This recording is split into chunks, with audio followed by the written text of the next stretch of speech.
Assalamualaikum warahmatullahi wabarakatuh. Perkenalkan, nama saya Astrananta dengan NIM 2303020052. Di sini saya akan menjelaskan materi mengenai pemerintahan desa. Jadi, pemerintah desa adalah tulang punggung suatu sistem administrasi di Indonesia, yang mana itu sebagai kesatuan masyarakat hukum yang memiliki batas wilayah, yang mana berwenang mengatur dan mengurus urusan pemerintahan, kepentingan masyarakat setempat berdasarkan prakarsa masyarakat, hak asal usul dan atau hak tradisional dan yang diakui dan dihormati dalam sistem pemerintahan Negara Kesatuan Republik Indonesia. Pemerintahan daerah itu juga memiliki beberapa unsur penting. Yang pertama itu pemerintah desa itu terdiri dari kepala desa sebagai pemimpin suatu desa dan perangkat desa sebagai pembantu kepala desa dalam melaksanakan tugas dan wewenangnya. Kepala desa dipilih langsung oleh penduduk desa. Seperti pemilihan umum ya, pemerintahan desa itu juga dipilih langsung oleh penduduk desa melalui pemungutan suara. Kemudian Badan Permusyawaratan Desa atau BPD, yang mana ini merupakan lembaga perwujudan demokrasi dalam penyelenggaraan pemerintahan desa. Badan Permusyawaratan Desa juga berfungsi menetapkan peraturan desa bersama dengan kepala desa, menampung dan menyalurkan aspirasi masyarakat desa, serta melakukan pengawasan kinerja kepala desa.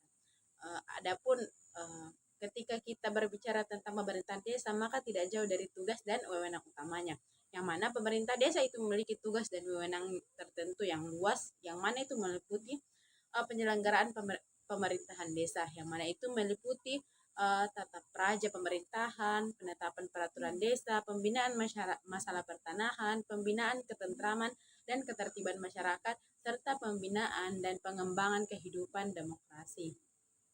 Kemudian ada pelaksanaan pembangunan desa, yang mana itu meliputi pembangunan sarana dan prasarana umum, pemberdayaan masyarakat, serta pembangunan potensi ekonomi lokal dalam daerah tersebut. Kemudian ada pembinaan kemasyarakatan, yang mana itu meliputi pembinaan kerukunan umat beragama, pembinaan kepemudaan, pembinaan seni dan budaya, serta pembinaan lembaga masyarakat. Ia lebih kepada pembinaan masyarakat dalam mengenali apa-apa saja yang bisa dilakukan dalam sekitaran masyarakat itu. Kemudian ada pemberdayaan masyarakat desa, yang mana itu meliputi peningkatan kapasitas masyarakat, pendampingan, serta fasilitasi dalam berbagai program pembangunan. Kemudian dalam pemerintahan desa itu pastinya juga ada yang namanya pendapatan atau pengeluaran, yang mana itu disebut dengan keuangan desa, yang mana di keuangan desa itu dikelola secara transparan, akuntabel, partisipatif, serta dilakukan dengan tertib dan disiplin anggaran. Yang mana sumber keuangan desa antara lain berasal dari APBN atau anggaran pendapatan dan belanja dan negara, anggaran APBD, anggaran pendapatan dan belanja daerah, provinsi, kabupaten atau kota.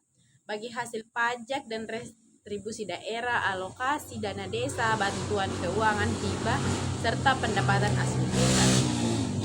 Jadi kesimpulannya adalah pemerintahan desa memiliki otonomi yang cukup besar dalam mengatur dan mengurus rumah tangganya sendiri. Otonomi ini bertujuan untuk mempercepat pembangunan dan kesejahteraan masyarakat desa melalui pendekatan yang sesuai dengan karakteristik dan potensi lokal. Itulah materi yang dapat saya jelaskan pada kesempatan ini.